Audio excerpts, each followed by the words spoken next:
नमस्कार शेतकरी मित्रांनो, स्वागत आहे आपल्या सगळ्यांचं आपल्या यूट्यूब चॅनलवर. तर तुम्ही बघू शकताय आज आपण आपल्या प्लॉटला इंजेक्शन देण्यासाठी आलेलो आहे.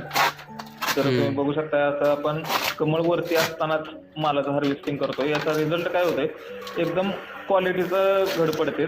तर तुम्ही बघू शकता गाडाची साईज कशी आहे आणि याचा एक फायदा होतो, डास पण अजिबात चावत नाहीत. लहान साईज असताना आपण फवारू शकत नाहीत, तर डास पण मालाला चावत नाहीत आणि चिलिंग पण येत नाही ज्यावेळेस आपण असं इंजेक्शन करतो. त्यामुळं अशाच नवनवीन व्हिडिओसाठी चॅनलला लाईक करा, शेअर करा, सबस्क्राईब करा.